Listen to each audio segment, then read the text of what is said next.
This is Chicago's Morning Answer with Dan Proft and Amy Jacobson on AM 560. The Answer.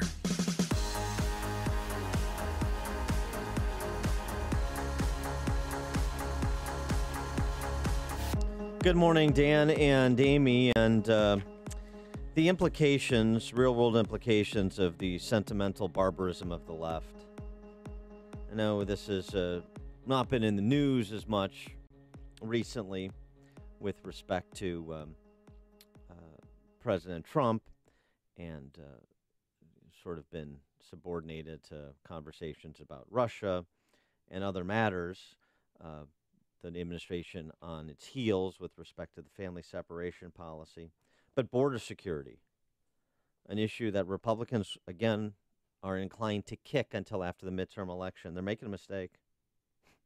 Absolutely making a mistake. Tell the stories. They're real, and they're important, and they're serious, and people in positions of authority, mayors and prosecutors and other elected officials, members of Congress, who don't take people's safety seriously are vulnerable and should be.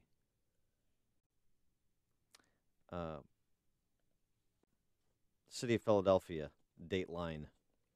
An illegal alien from Honduras who raped a child after being released by a sanctuary city that refused to honor a detainer lodged by ICE pleaded guilty Tuesday to illegal reentry into the United States. May of 2009, deported from the U.S. In March 2014, back in the U.S.,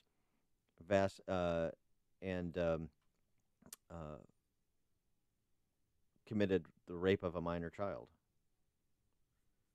Here's what the U.S. Attorney in Philly said. McSwain is his name, William McSwain.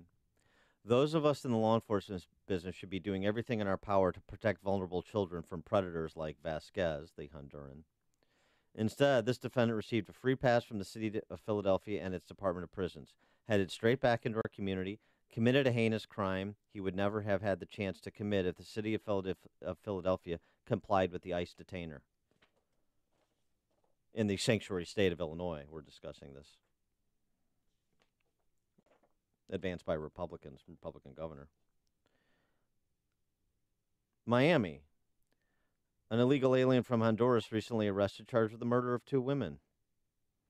He confessed to both murders, did Juan Carlos Hernandez Caceres, 37 years old, killed two prostitutes. ICE spokesman Nestor Iglesias said that Hernandez Caceres was an illegally present Honduran national that ICE had placed a immigration detainer on. Arkansas. A Mexican national living in northwest Arkansas was recently arrested and charged with raping an 11-year-old girl. A related story in California. Border Patrol agents arrested a different Mexican national who had been deported multiple times and convicted of unlawful sexual relations with a minor under the age of 14. The deputies confirmed that the Mexican national in northwest Arkansas was living in northwest Arkansas illegally.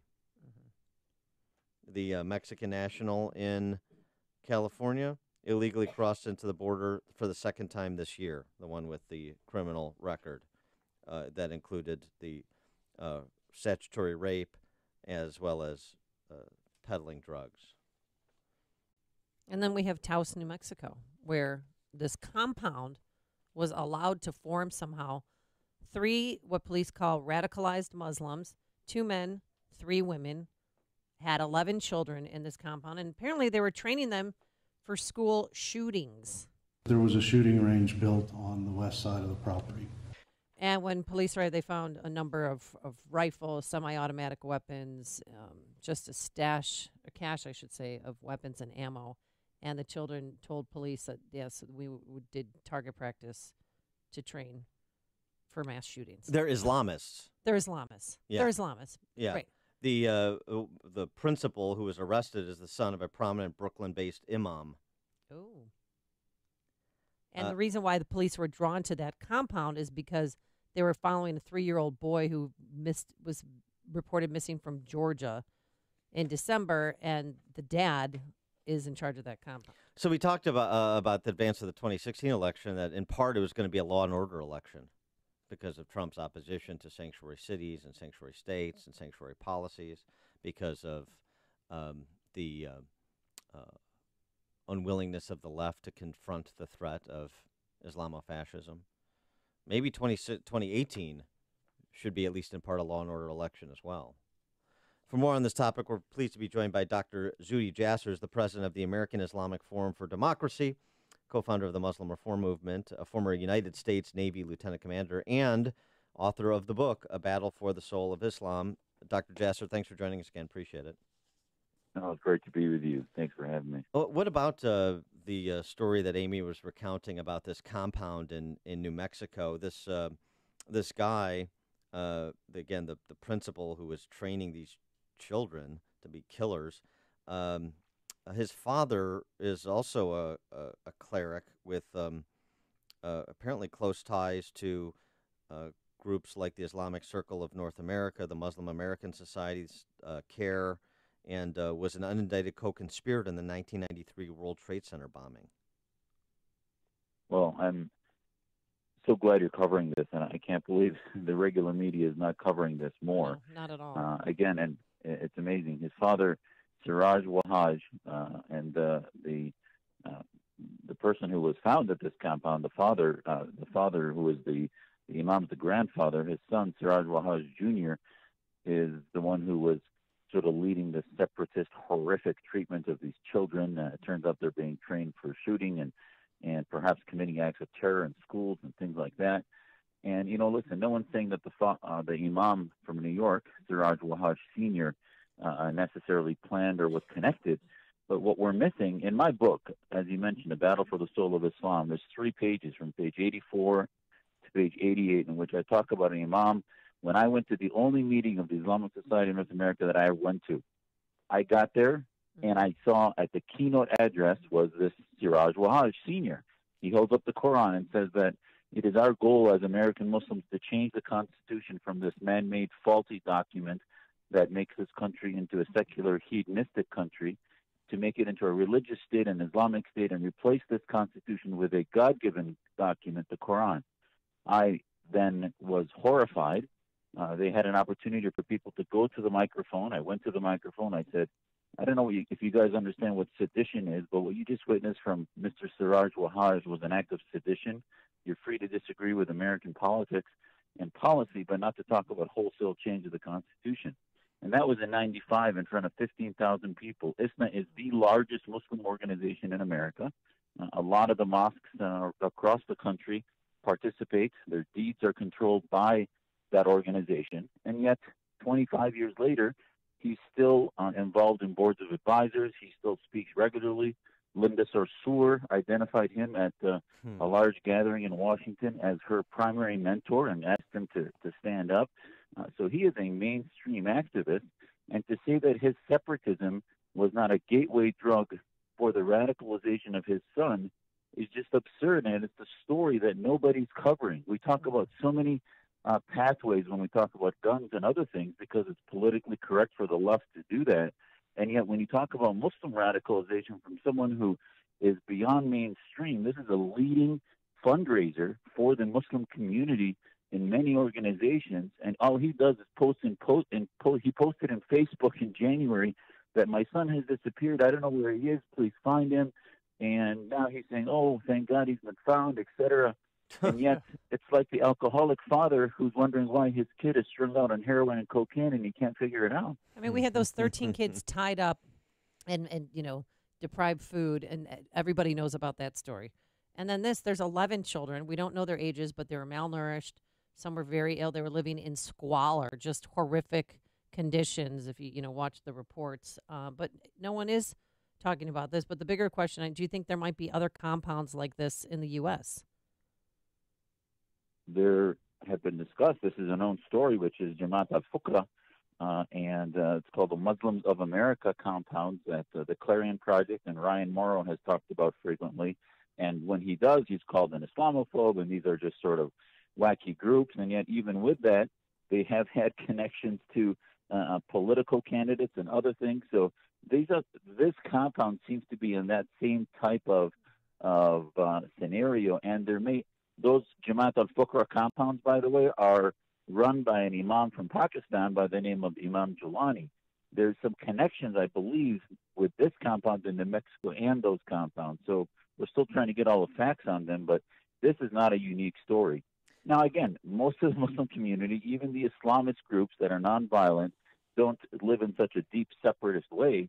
However, there is a connection. It's sort of like saying, well, the Communist Party in America in the Cold War had nothing to do with the Soviets, to say that there was no connection between those ideologues and that folks that were working against this country traversed between both systems of ideas would have been foolhardy on our part. Well, right. And this data point may be a bit dated, but you mentioned the Clarion Project, and I remember their report maybe a year or so ago, where of the few thousand mosques in the country, they had identified 5 or 6 dozen that were radicalized, or the leadership was radicalized, that they were a concern, that they should sort of be monitored, not necessarily by the surveillance state, but they should be tagged and watch what these guys are doing at these particular mosques. Now, that's a small fraction of the several thousand mosques in the country, so it represents a small fraction of the Muslim population.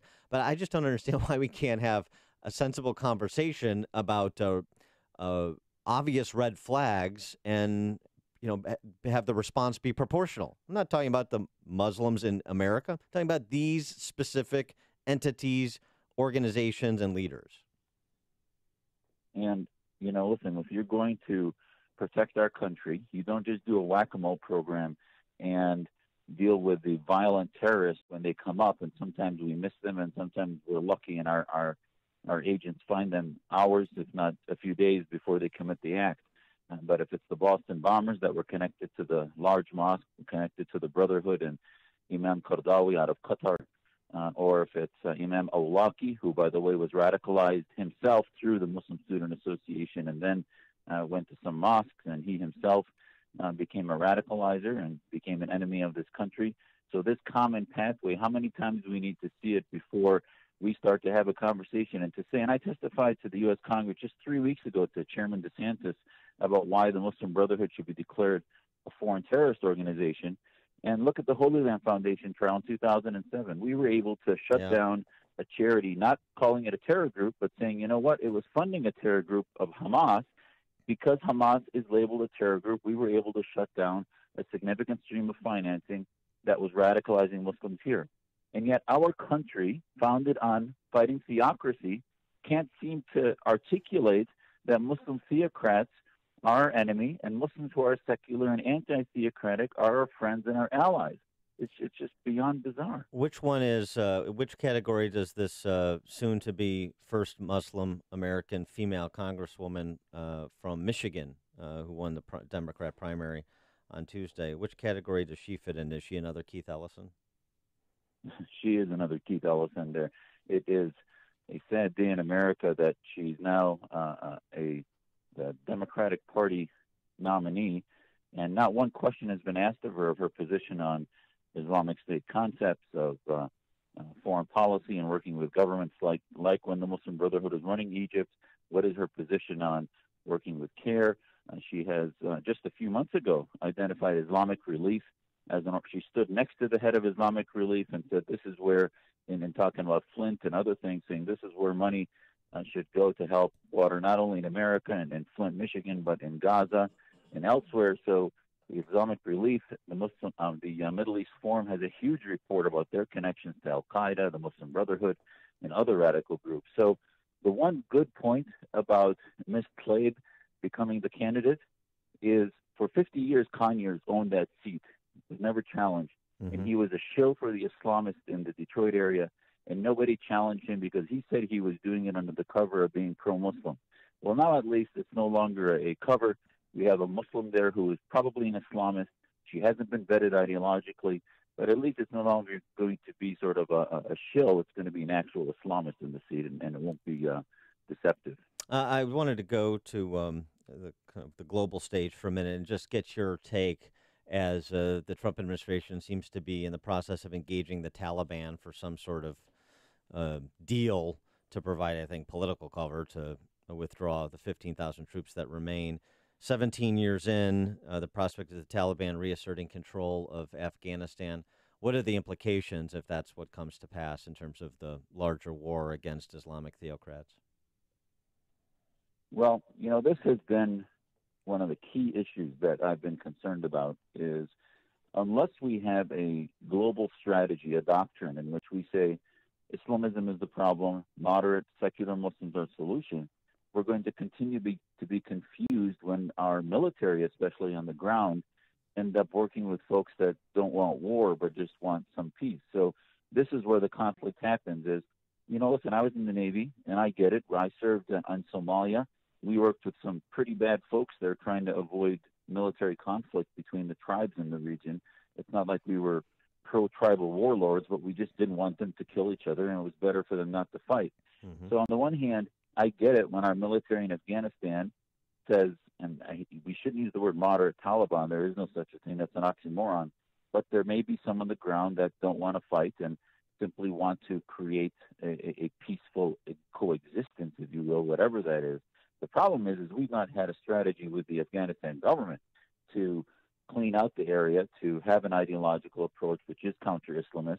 Their neighbors, Pakistan, just elected a cricket player who went through a transformation, even though he claims to be secular. Imran Khan went from being a playboy, secular man married to a Jewish lady to, in this last campaign, married to a woman who covers from head to foot, wears a niqab, and basically towed the Islamist line. So in Pakistan, we see at the end of the day the Jamaat Islamiyya, the radical Islamists, even though they don't, have a candidate that won, still controls electoral politics. Same thing to their neighbor Afghanistan.